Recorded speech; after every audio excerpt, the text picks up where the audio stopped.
Good morning, everyone. My name is David Gans, and I, along with Pepe Glass, co-chair the Adult Ed Group at Morristown Jewish Center, Israel, one of the sponsors of today's event. I'd like to welcome everyone, both those here in person as well as those joining via Zoom, for attending this morning's program. A few things before we start. First, I'd like to thank the other sponsors for this event: Congregation of Wealthiest, Gottesman RTW Academy, Or Hadash, Temple Beth Am, Temple Shalom, and Morristown and Morris Township Library. There will be two parts to this morning's program. First is a discussion with our guest speaker that will be led by our moderator. The second is a question and answer session that will follow the conversation. For those interested in asking questions, please raise your hand, or on Zoom, use the chat box. Also, please check to make sure you're now muted. If you aren't, please mute yourself and stay that way until it's your turn to ask a question. Now, some words about our moderator. Julie Stone is a longtime member of Morristown Jewish Center, Beit Israel. She's also a longtime resident of Morristown. Her family arrived here in 1940. Julie is passionate about MJCBY's history as it relates to events both within our community and the world at large. Julie, we thank you for moderating the conversation with our guest. And as for our guest, David De Jong is a journalist who previously covered European banking and finance from Amsterdam and hidden wealth from New York for Bloomberg News. His work has also appeared in the New York Times, the Wall Street Journal, Vanity Fair, and Bloomberg Business Week. A native of the Netherlands, David currently lives in Tel Aviv and works as a Middle East correspondent for the Dutch Financial Daily. David is also an author. His first book, Nazi Billionaires: The Dark History of Germany's Wealthiest Dynasties, has been translated into more than 20 languages from English. He spent 4 years reporting from Berlin while researching and writing this book. As for the book, Nazi Billionaires is a groundbreaking investigation of how Germany's wealthiest business dynasties amassed untold money and power by abetting the atrocities of the Third Reich, and how these tycoons seized Jewish businesses, secured slave laborers, and ramped up weapons production to equip Hitler's army as Europe burned around them, while America and the world allowed them to get away with it. This is what the Wall Street Journal said about Nazi billionaires in its review: a provocative group portrait of 5 industrialists who expanded their fortunes by colluding with Hitler, and then, after World War II, walked away with minimal punishment and barely a dent in their bottom lines. In this meticulously researched book, Mr. De Jong, an investigative journalist and former reporter at Bloomberg News, compels us to confront the current-day legacy of these Nazi ties. And this was what was included in the Jerusalem Post's review: a detailed, compelling, and bone-chilling account. Following the program, there will be a book sale and signing. And for those of you attending via Zoom, if you would like to purchase a copy of Nazi Billionaires, which will come with a 20% discount, use the email that appears in the chat box on your screen, or indicate on the chat box who you are and that you'd like to purchase a copy. That's probably the easiest thing. We do have a limited number of books. If we need more, we can get them for you. Enjoy the talk.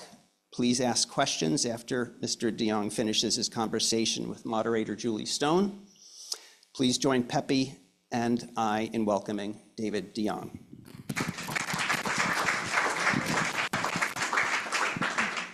Thank you, David Gans. I'm looking forward to this conversation. David De Jong and I had an opportunity last week to spend about an hour in advance of today's conversation, and it was fascinating. I learned so much from that initial conversation we have, and I'm going to pull some of those through lines out as we talk. For starters, it would be really helpful if you can talk a little bit more about the backstory that you share with me, your family history, how you decided to dive into the history of these billionaire families, and both, if you don't mind, the personal and the professional, dots that you connected. Absolutely. Thank you, Julie. Thank you, David. Thank you, Lou. Thank you, everyone, for being here. Let me start off with the professional, because that was really the guiding, that's what really guided me to the subject and to the book eventually. So when I started at Bloomberg News in New York, I was hired, it's late November 2011, it's actually the week of Thanksgiving, it was exactly 13 years to the day, almost. I was hired as on a new team which investigated family offices, family-owned companies in the US, because there was kind of a blind spot for Bloomberg, which mostly focused on publicly traded companies. And I was soon asked, because I'm Dutch, by my American bosses, "Oh, can you cover the German-speaking countries?" And I must admit, which I didn't admit to my bosses at the time, my German was pretty shaky. But of course, I didn't dare to say no. I mean, I was 25, when your bosses ask you something, you just say yes, and you just, you deal with it. So what ended up happening was that I would spend a month a year between Thanksgiving and Christmas going to the Bloomberg bureaus in Germany, Switzerland, and Austria. And the stories I would always come back with were this mix of the financial, the historical, and business side of things. And what really struck me in my reporting was that families or companies like Porsche and Volkswagen, for example, but particularly the families who control them,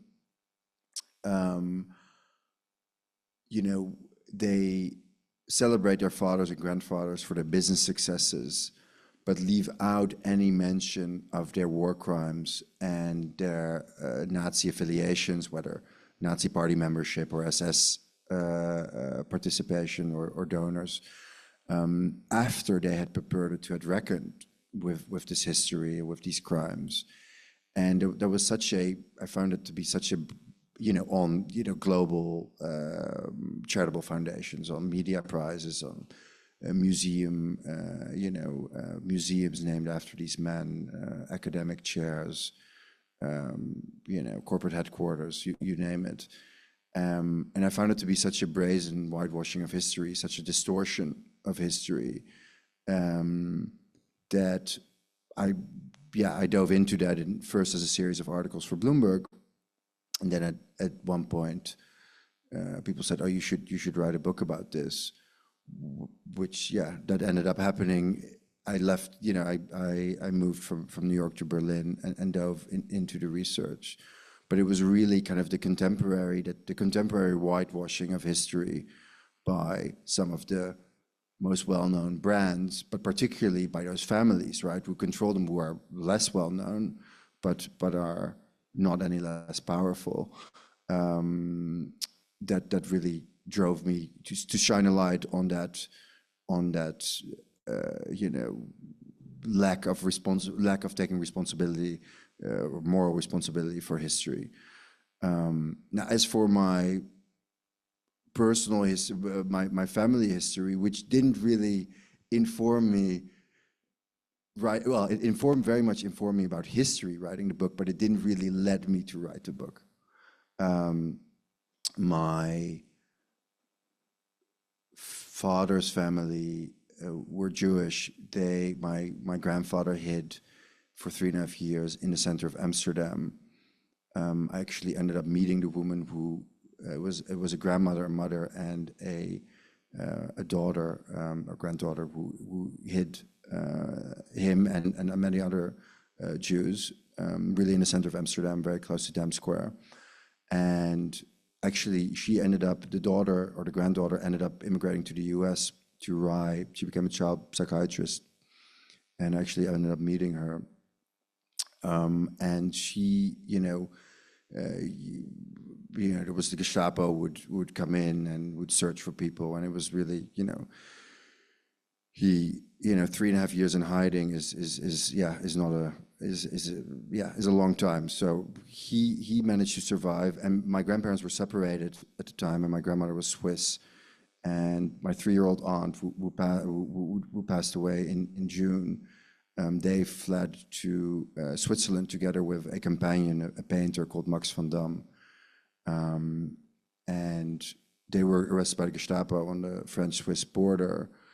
And the Gestapo officer took pity on my grandmother and her 3-year-old daughter and said, you know, leave now, or report back tomorrow morning. Implication, leave, you know, flee tonight. They made it over the border to Switzerland, but Max van Dam did report back and was deported to Sobibor via Drancy, where he was murdered. And for my my grandparents managed to reunite after the war, but for my maternal grandparent, my maternal grandfather, he was a very avid sailor, and he wanted to join the Royal Air Force in England with his best friend. So they tried to sail to England, and at the second attempt, they were blown back to shore and were arrested by German soldiers. And he was sentenced as a political prisoner. He wasn't Jewish, and he was sentenced to 22 months but ended up, you know, as a slave laborer in the Ruhr area and in Germany's industrial area. And he was 6'5", and he came out weighing 100 pounds with tuberculosis, and he barely survived and was recovered in a sanatorium in Switzerland, and then married my grandmother. My parents were born a few years after the war, but certainly their experiences very much informed me about history, and also about the need to be. I think what I found so grating about these families is the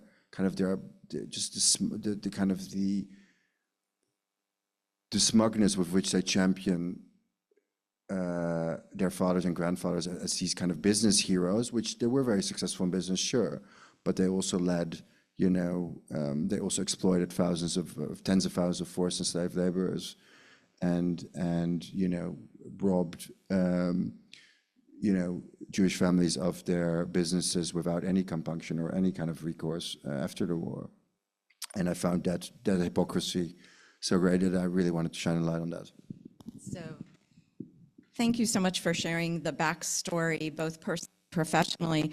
One of the things that you said to me when we were talking, and I'm going to quote you on this because the language really stuck, which was that the righteous, angry energy sustained you for the 4 years you were working on the book. And that encapsulates it so well.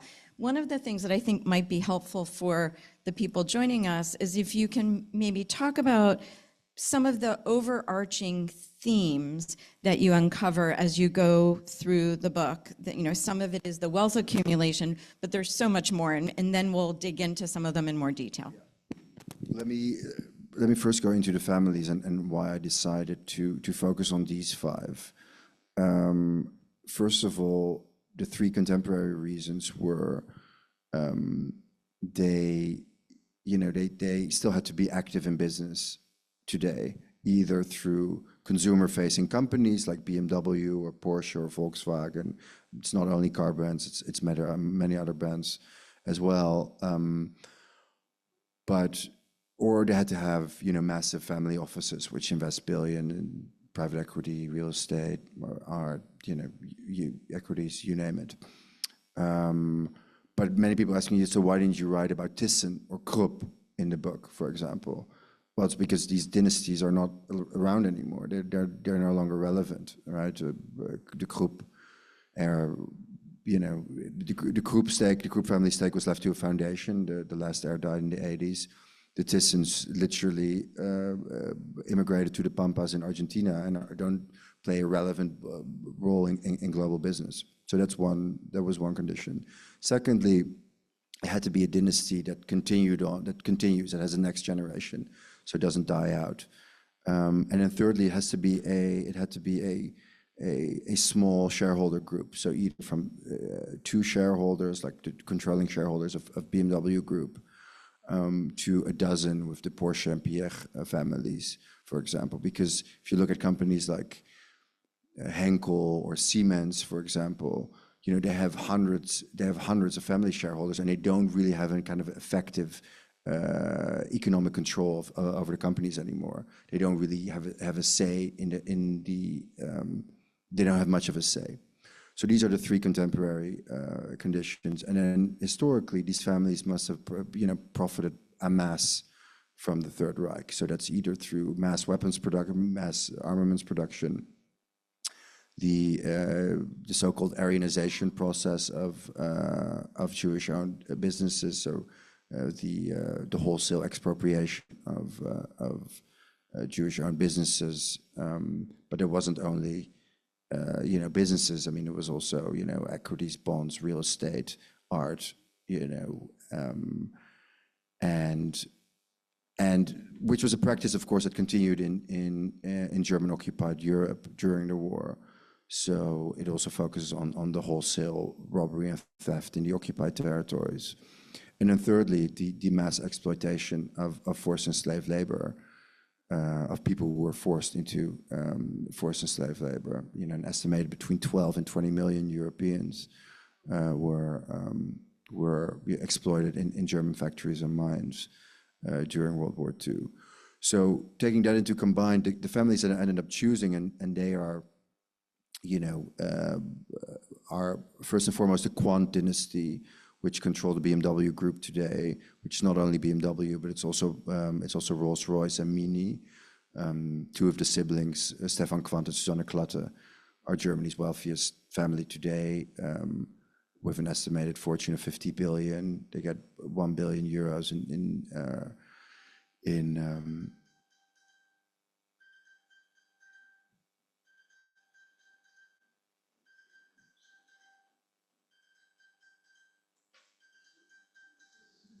let's wait for a second.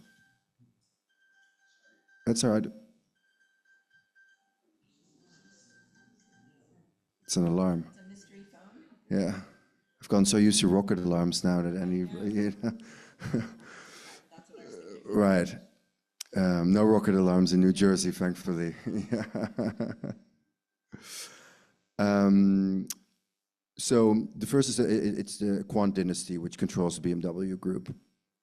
And then secondly, it's the Flick dynasty, which are the former controlling shareholders of Daimler-Benz. Thirdly, it's the von Fink dynasty, which is the co-founding families of Allianz and Munich Re, the world's largest insurers and reinsurers today. And they also own a private bank called Merck Fink.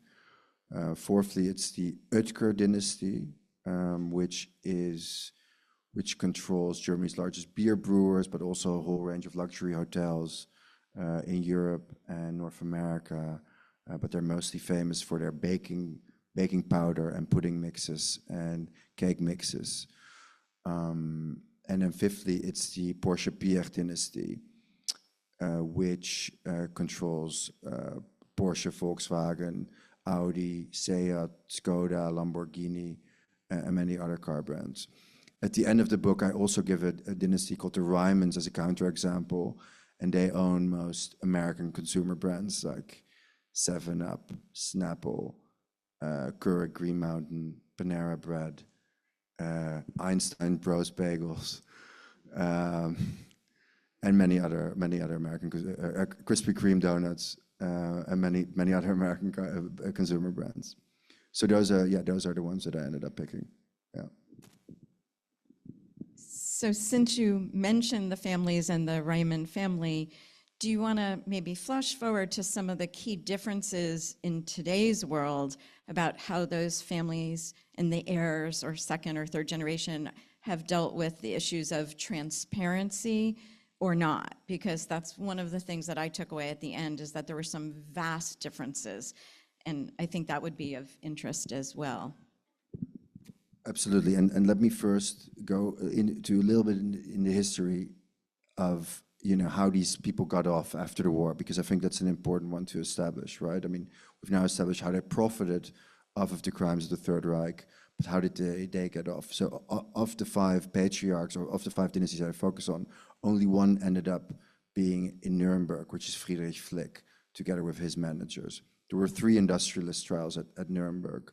One was against Flick and his managers, the other was against Krupp and his managers. And thirdly, it was against the whole, it was a trial against the executive board of IG Farben, the largest chemicals and pharmaceuticals conglomerate at that time. Now, everyone else went through so-called denazification processes. But of course, there was no incentive really with the start of the Cold War that, the American occupation authorities and the British occupation authorities, but particularly the American ones, started handing over thousands or hundreds of thousands of suspected Nazi war criminals and ardent Nazi sympathizers back to West German authorities. Because for the Truman administration, the Nazis had become, with the start of the Cold War, or Nazi Germany and the Nazis had become ancient history pretty quickly, and West Germany needed to be rebuilt as a vibrant social democratic state and a strong economy. For that, it needed the business community as a bulwark and buffer against the Soviet Union, occupied East Germany, and encroaching communism. So what happened was these hundreds of thousands of suspected Nazi war criminals and Nazi sympathizers were, returned to West German authorities in the late 1940s for these so-called denazification trials. But of course, there was no incentive on the side of the West German authorities to, judge their fellow compatriots on crimes that they had also committed themselves and sympathies that they had held or still held themselves. So these denazification trials became show trials, and not in the Stalinesque sense, but more in the sense of everyone went scot-free, basically. And this wasn't only on the level of the industrialists, but it was in every aspect of German society. It was education, medicine, legal world, you name it. But as soon as you were denazified, you had a clean bill of health, and you could go back to work, and you also got all your assets back. So in the case of the industrialists, they got all their board positions and their assets, which had been frozen by the Allied occupation authorities, were returned to them. So this great silence then enveloped West German society, and it wasn't really until the 1990s, after reunification of Germany, after the end of the Cold War and the fall of the Iron Curtain, that you suddenly had mass claims coming from the U.S. by surviving people who had survived as forced and slave labor or concentration camps or both. At one hand, we started, putting mass claims forward here in the U.S. against major German companies. At the other hand, you had millions of people freed from the Soviet Union who said, well, we didn't only live behind the Iron Curtain for 45 years, but we were also mass exploited by German companies during the Second World War. So German companies, in order to save their standing, their share price, their sales. It was under the Clinton administration, actually, they engaged with the German federal government, started negotiating with Stuart Eisenstadt, who led the discussion on behalf of the Clinton administration. And what came out of that was the so-called, was a foundation which saw 5 billion euros, about 5 billion USD at the time, paid by the German federal government into a foundation which compensated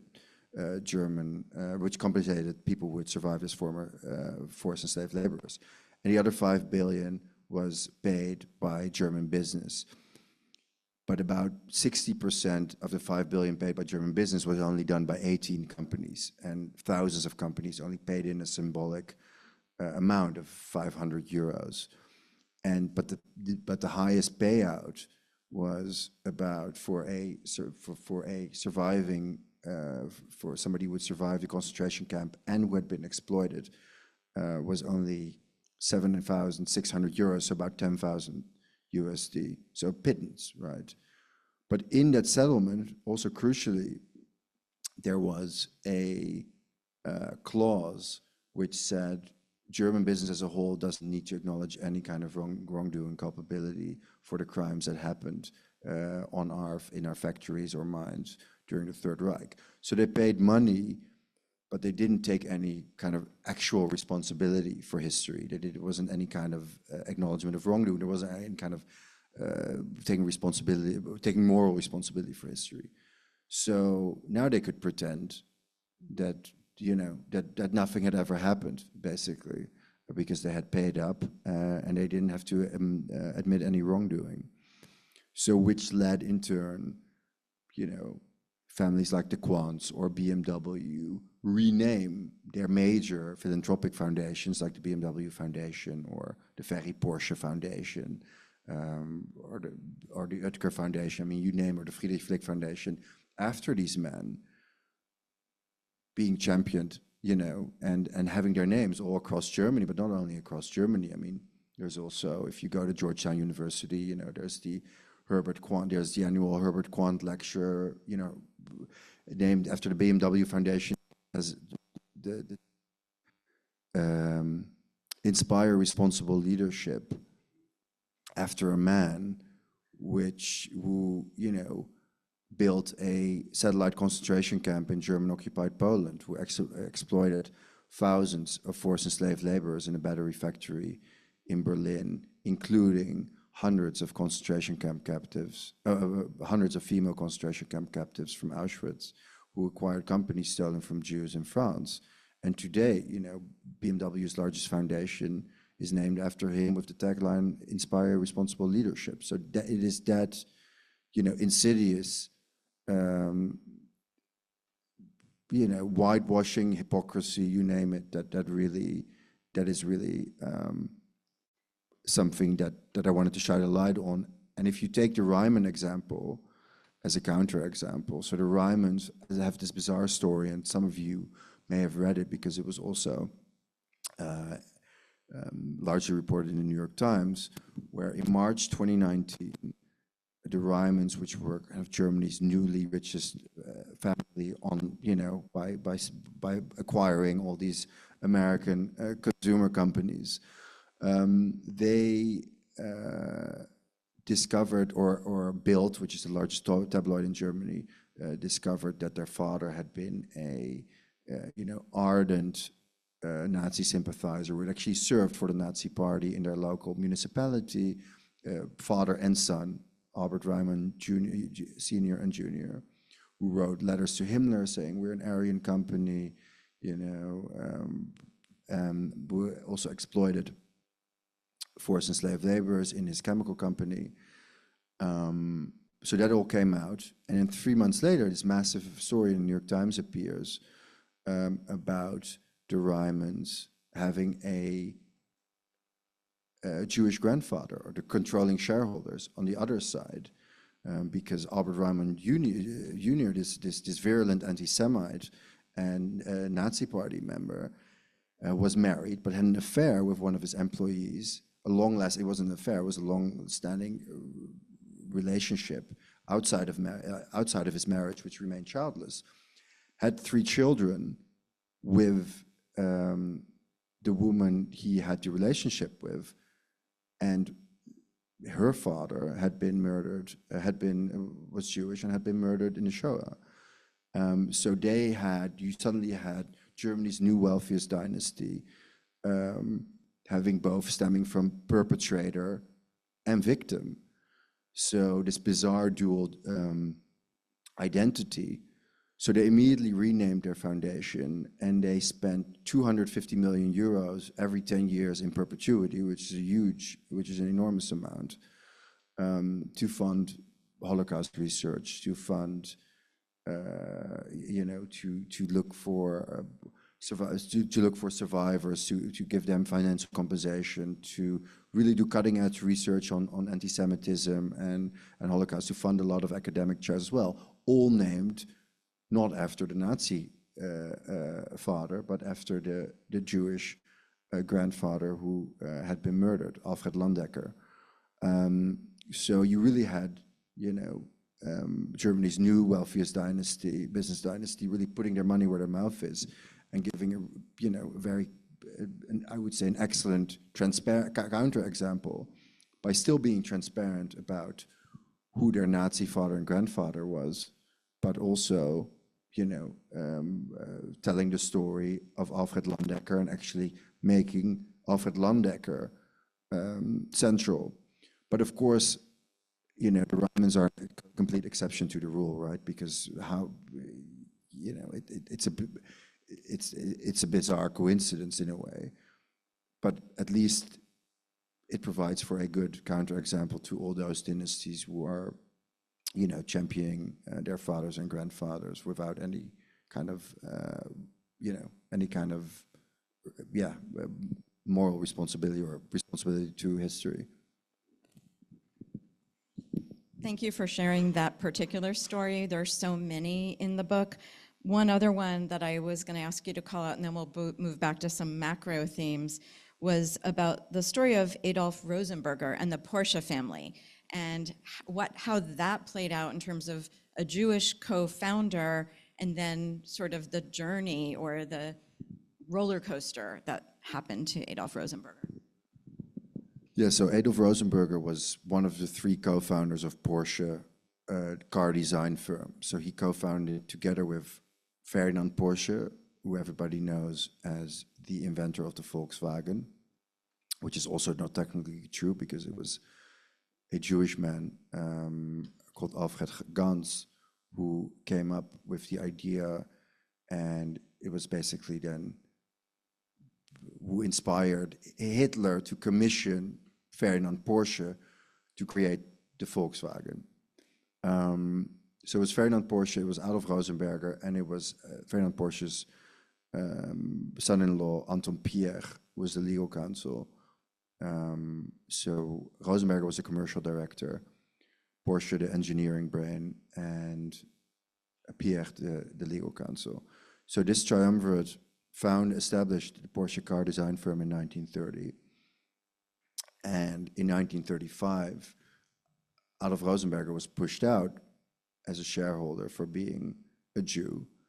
And the shares actually went to Ferry Porsche, who later became very known for making Porsche, Ferdinand Porsche's son, for making Porsche a global car brand.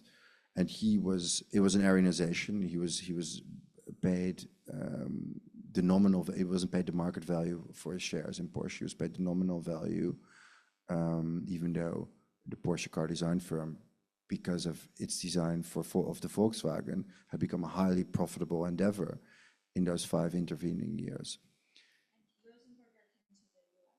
He did. So he was in July 35. He was pushed out of Porsche. He was Aryanized out of Porsche. He was subsequently erased from Porsche history, and he ended up first fleeing to Paris because he was also briefly arrested and interred in a concentration camp. And then he moved to the U.S. and settled in California, in Los Angeles, in 1939.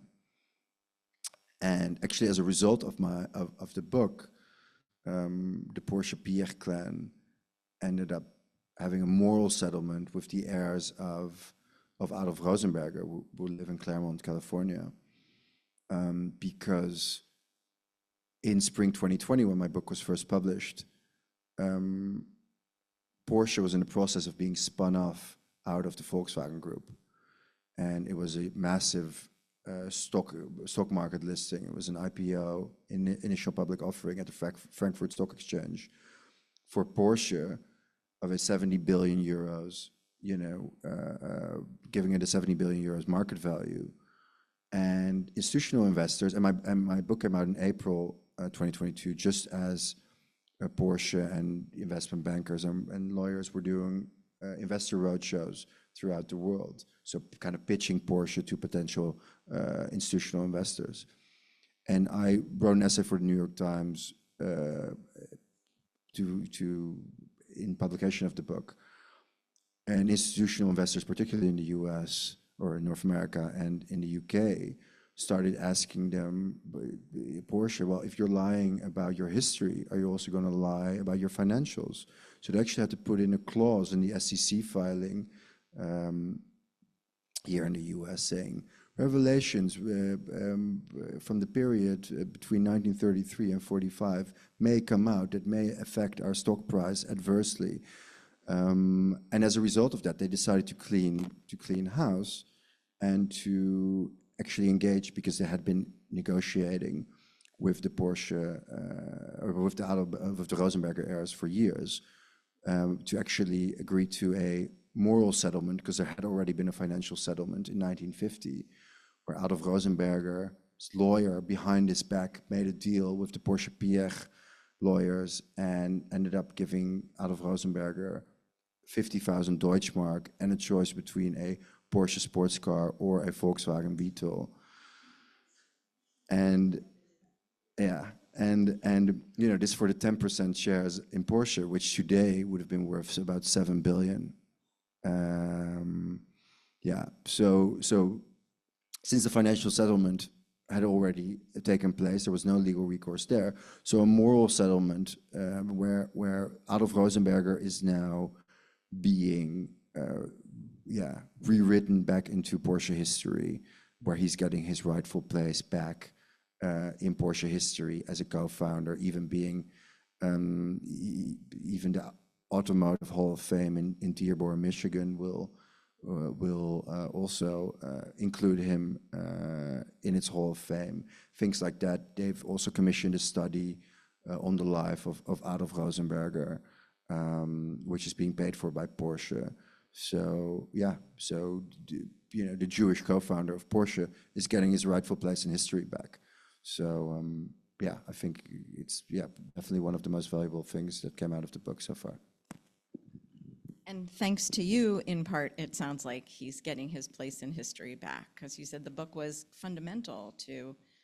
Yeah, I mean, I think it was also just very, lucky that the IPO was happening, because I felt, you know, it was a financial incentive. Suddenly there was a financial incentive to come clean, right? Because they had so much, you know, riding on that, so many of their own personal gain of doing this IPO successfully, and then suddenly you have. So it was also just, it was luck. So, David, what was one of the biggest surprises to you in all your research? I mean, the documents you went through, reading Goebbels' diaries and the people and the family connections, but if you reflect back now, what are the one or two things that really you had not expected to come across in your research? I mean, I think I went into it quite naively, and I thought that, you know, there would be some kind of reflection on the side of the patriarchs on the, their complete collaboration and involvement with the Nazi regime. But I think what surprised me the most was just the complete focus on profit, just, you know, expanding their own bottom lines at all costs. And it regresses pretty slowly, because it starts with Hitler announcing the largest rearmament program that the world has ever seen to the industrialists, right? And, you know, it's at the tail end of the Great Depression. You know, they're like, finally somebody who's going to get the economy starting again. And he delivered on that promise initially, right? He did. So this is 1933, 1934, but then you have the Nuremberg race laws come into effect, Aryanization, the expropriation of Jewish businesses is taking hold, and you know, you slowly see and even those Aryanization contracts had the veneer of legality initially, right? Because initially it was the Nazi authorities or competitors, you know, putting pressure on Jewish business families to sell their assets, right? Or them seeing the writing on the wall and being like, we need to sell at a fire sale price so we can get out, right? But eventually, this, as persecution ramps up over the second half of the 1930s, you know, this devolves into outright robbery and theft. And of course, it's a practice that continues in the occupied territories. And of course, with as a low point, the mass exploitation of people forced into slave or forced labor. where there was just no compunction, just no reflection on in whether the taking of lives and livelihood. So I think that's really what surprised me the most, also post-war. Secondly, I think on the side of the heirs today is this complete,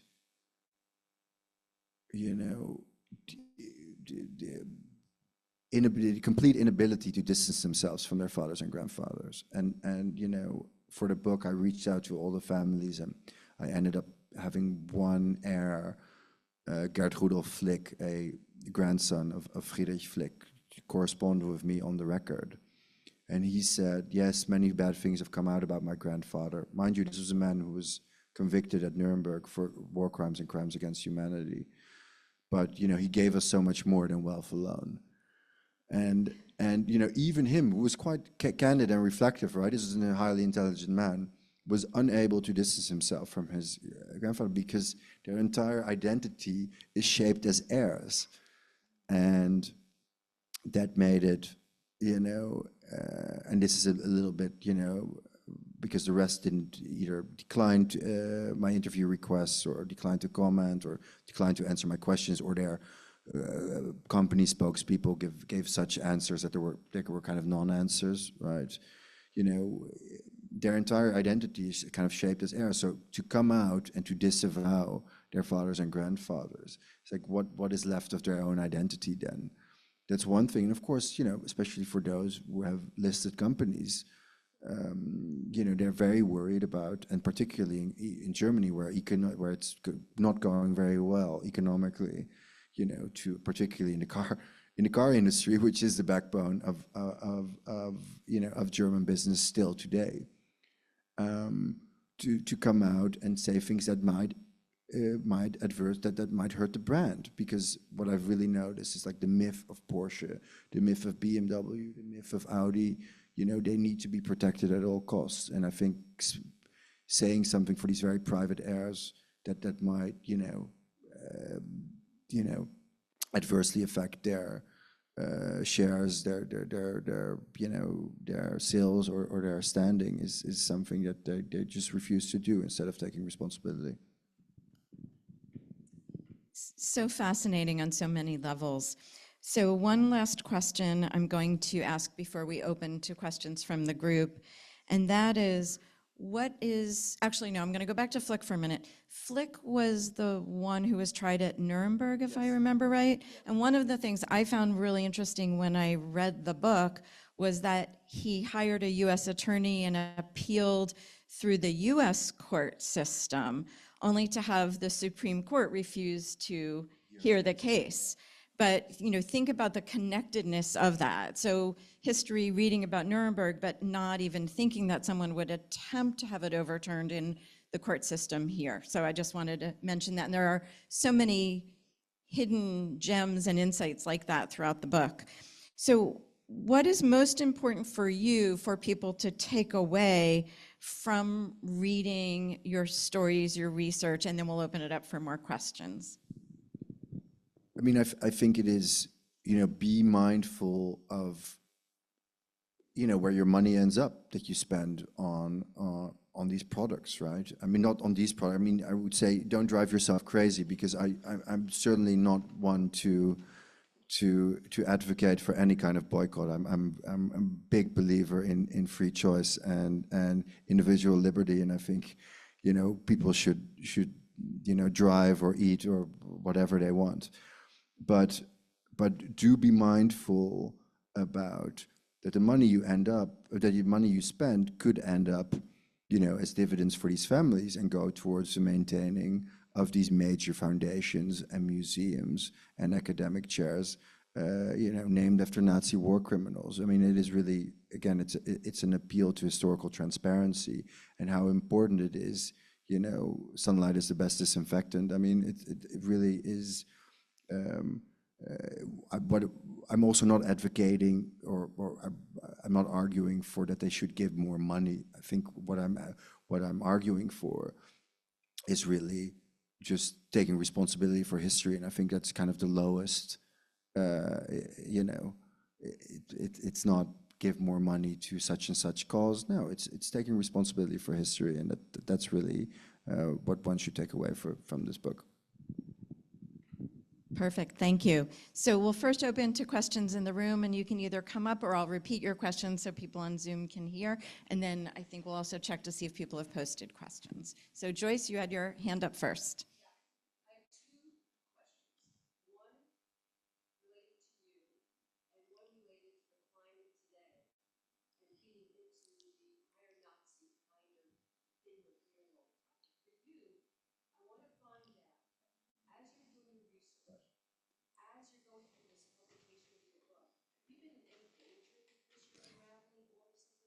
Okay, so the question is, through the process of writing, researching the book, David, have you been in any danger yourself?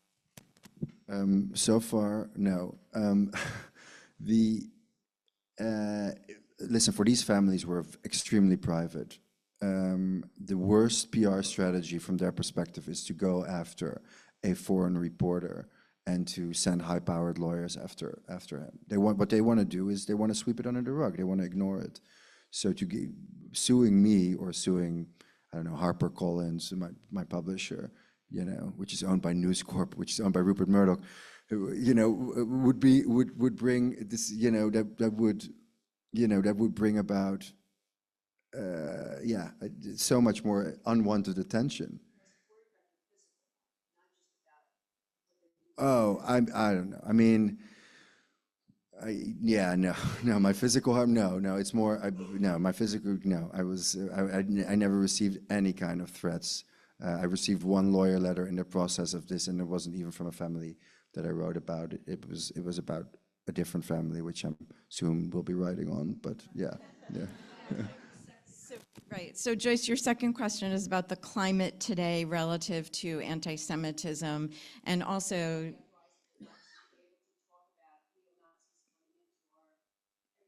so neo-Nazis, and not just here in the US. And David, when we prepped, and I know you had done a podcast with Haaretz about what happened in Amsterdam recently, and so I think, Joyce, that's something we had planned to cover, so I'm glad you prompted it. So the current climate.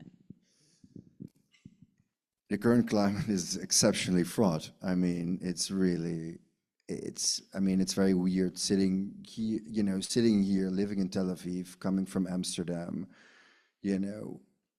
I remember coming to the US in summer 2023 to give talks about the book and having this kind of sensing this existential moment for American Jews, feeling caught between, because this was during the anti-government protests in Israel, or the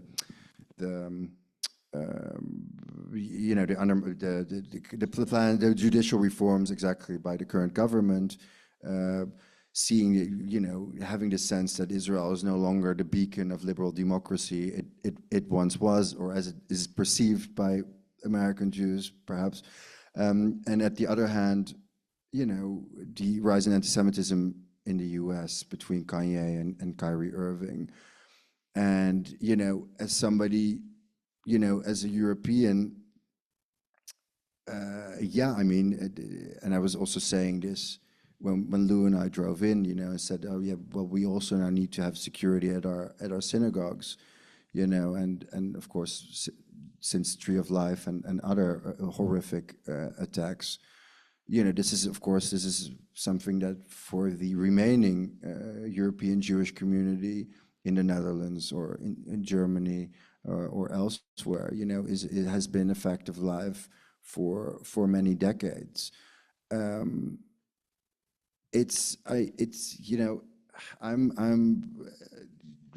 deeply concerned. I mean, I'm having conversations with my partner, and she's like, well, where can we have a good Jewish life? I mean, she comes, it's because she's actually writing an essay about where is it to be. She's writing like a booklet, like an essay book. She's a journalist as well. She's a columnist about where is it safe for Jews to go to.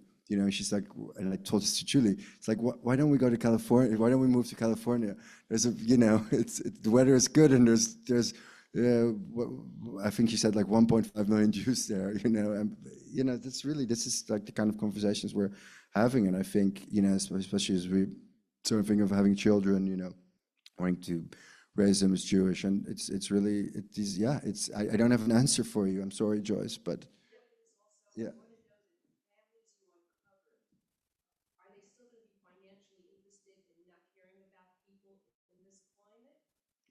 So yeah, that's interesting. Yeah. So actually, they're really involved. So for example, the Quant dynasty and others, they're like big donors to the Jewish Museum in Berlin, for example. And and well, this is and I think we're going to speak on that in a second. Yeah, okay. So in the epilogue of my book, I go to the Jewish Museum, the Tel Aviv Museum of Art, and we go in for an exhibition of an American artist, and it's late 2019, and then I suddenly see at the Tel Aviv Museum of Art, at the German Friends of the Tel Aviv Museum of Art, the Quant and Flick names as two of the biggest prominent donors. And actually, my former Bloomberg, my friend and former colleague at Bloomberg, Katja Kazakina, is now a senior reporter at Art News. She actually followed up on the epilogue, and in summer of 2023, did a story on having the Flick dynasty having donated, X amount of money to the Tel Aviv Museum of Art, but never having to any constitution or compensation. And then and as a result of her article, they actually, said, we're going to review the donation. October 7th happened, and of course there were other things which were much more important. But yeah, these families actually, in a way of kind of implicit whitewashing, actually donate to Jewish museums, particularly. Art is really their kind of favorite whitewash mechanism, whether that is through German institutions or Israeli ones or other global ones. So permit me, because I'm actually going to read a little bit of that in the way you phrased it in the book, which was to see the names Quant and Flick honored in an Israeli museum, their names spelled out in Hebrew, was, as the Germans might say, unheimlich eerie. The reigning generations of heirs still has the chance to alter course before passing their empires along, to fully commit to historical transparency and moral responsibility, and so on. And then further down, they are the next generation, my generation. We will do better, I said to no one in particular. My girlfriend smiled at me and we skipped the exhibition and walked out of the museum. But I just, that's one of the takeaways. So, I'm glad you raised that because that stuck with me so much, a very powerful rap. Yael, did you have a question? I did. With all the whitewashing of the war crimes and you going up against some of the major industrial families, how difficult was it for you to do your research on your book? So I think you can reply back. As you reply back. Okay.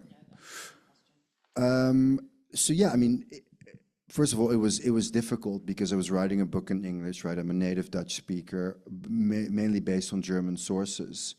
So it took me 4 years from Berlin to do the research. Now, so what they do in Germany, which is very smart, what these families or companies do, is that they commission historians after some kind of scandal breaks. Beloved company Z or beloved patriarch X was a Nazi. They say, oh, we're going to open our archives, we're going to be fully transparent.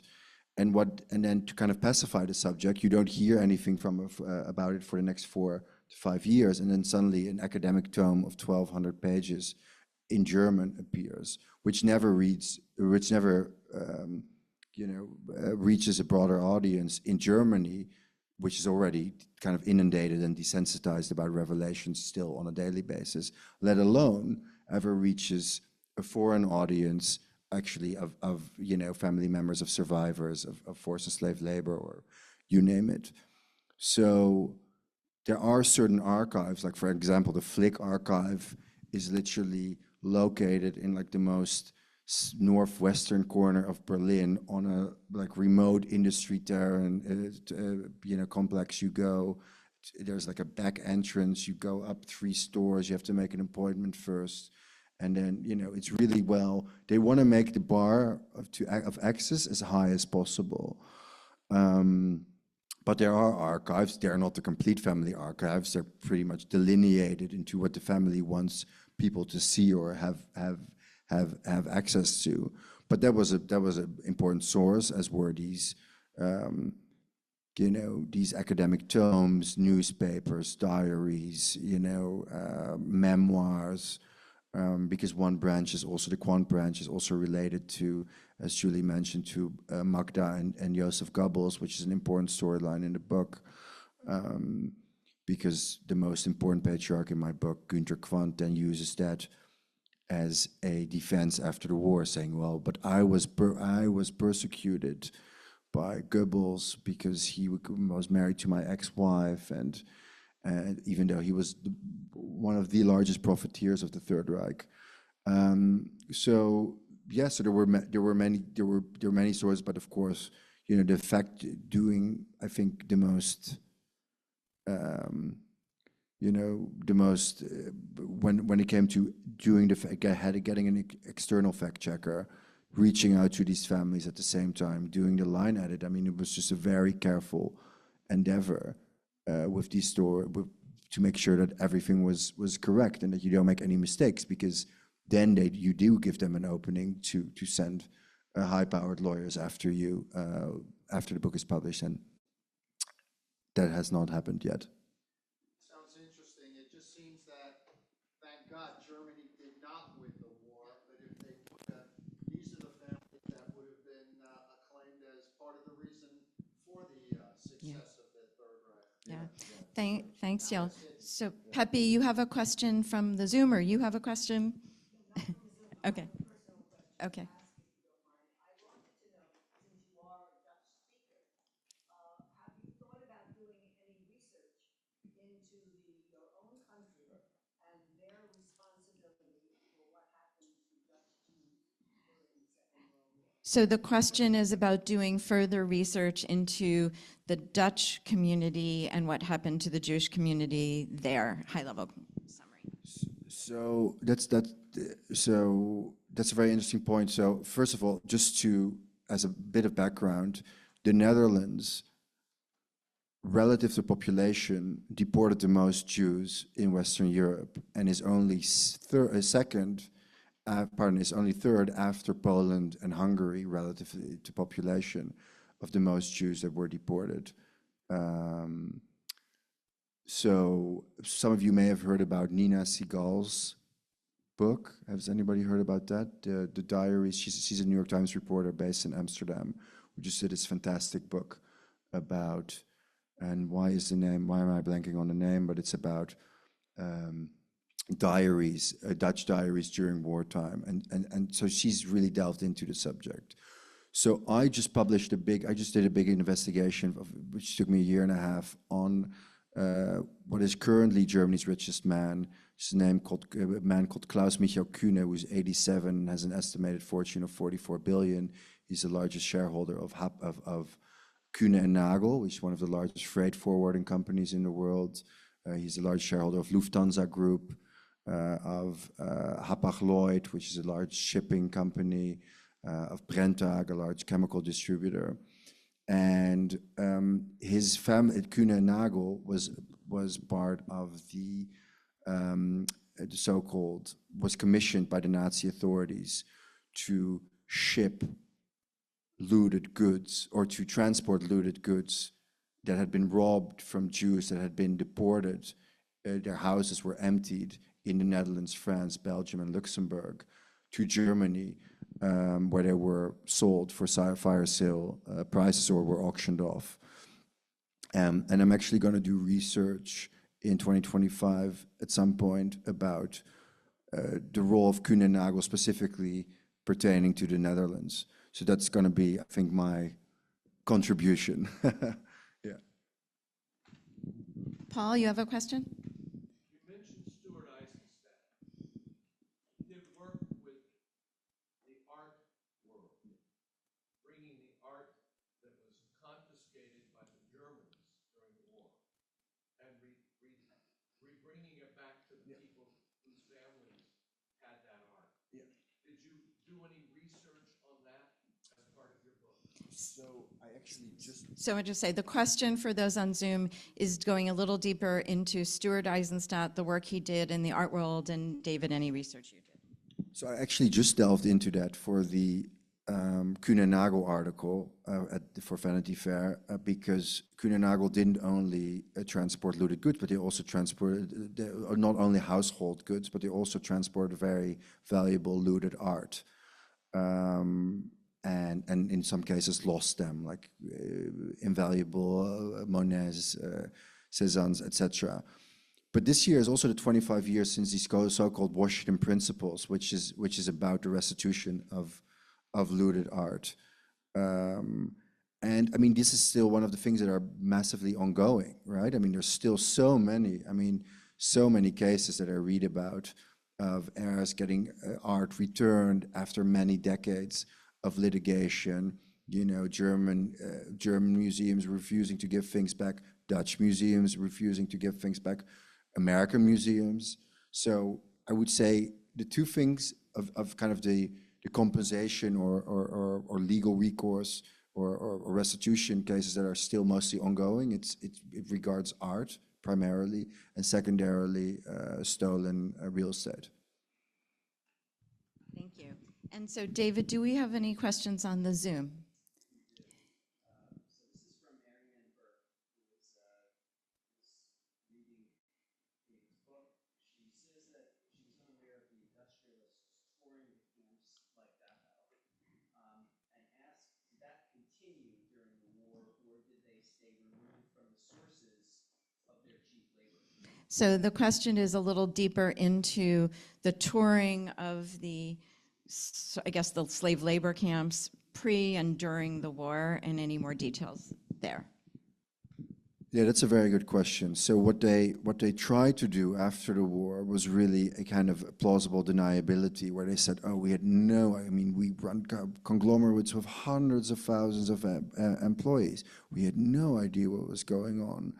So what they would do is companies, or in this case, flicks or quants, would make deals with the SS, where they would build so-called satellite or sub-concentration camps on their factory complexes or near their mines, and they would, this is really, it's very perverse, but they would pay the SS to, and they would pay for a unskilled concentration camp captive 4 Reichsmark per day, and for a skilled concentration camp captive 8 Reichsmark per day, and there would be a so-called satellite or sub-concentration camp very close to the factory.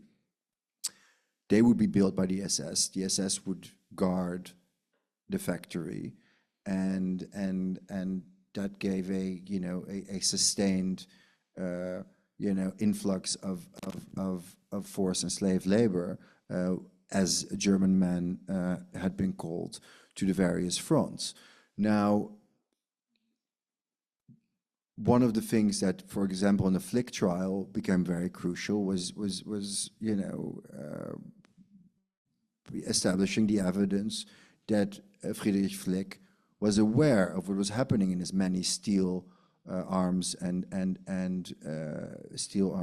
what was it, coal factories, and the use of the building of satellite concentration camps there. And they were able to establish that there was indeed, that he had toured factories, arms factories, where there had been concentration camp kept, where there had been satellite concentration camps on the premises, and were able to, and it was one of the reasons why he was both, found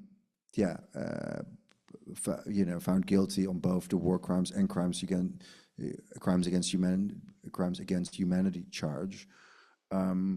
But importantly, like Krupp and Flick and the IG Farben board, they were sentenced to 5 years, but their sentences were commuted after 5 years. In 1950, so they were sentenced to 7.5 years in 1947, and they were released summer of 1950 or 1951. by John J. McCloy, who was the High Commissioner for occupied Germany, and who, out of political expedient reasons, decided to not only commute the sentences of many industrialists, but also of many high-ranking SS men who had been sentenced to death. Their death sentences were commuted to life sentences, and eventually they were also let free. They were also released by the mid-1950s because the U.S. needed West Germany, in its ally against communism for the Korean war production. Eisenhower, first Truman, then Eisenhower, had enacted the War Defense Act.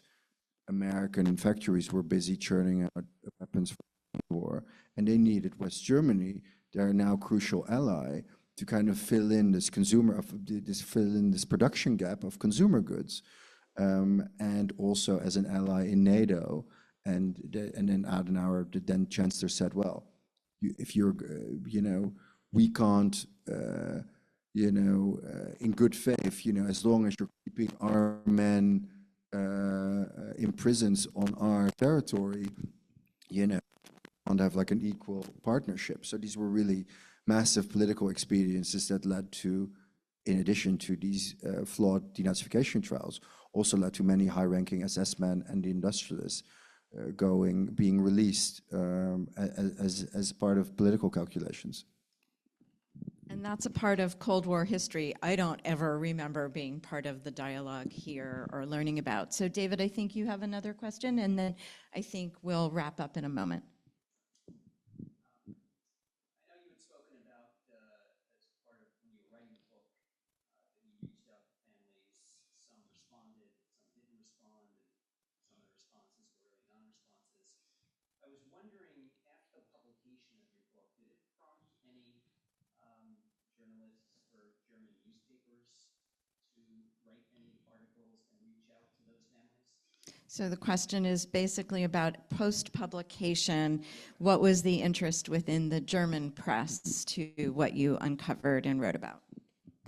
Yeah, so first of all, the book was, the first translation that appeared was a German translation, which was very well received. There's been 4 different editions in Germany have been published.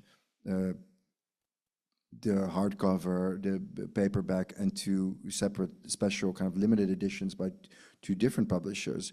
Very good reviews, bestseller, #1 on the bestseller listed site.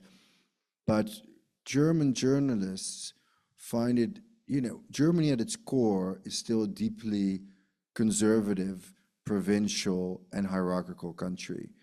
And that's also one of the reasons why I thought, why didn't somebody else write this book? This is always what I wonder. Why didn't a German journalist write this book? It's very hard in Germany to, in many ways, it's to question power, in essence, and to question these families, which are not only, financially and economically very important, but also, of course, are massive political donors, to go after them and say, and to report on them.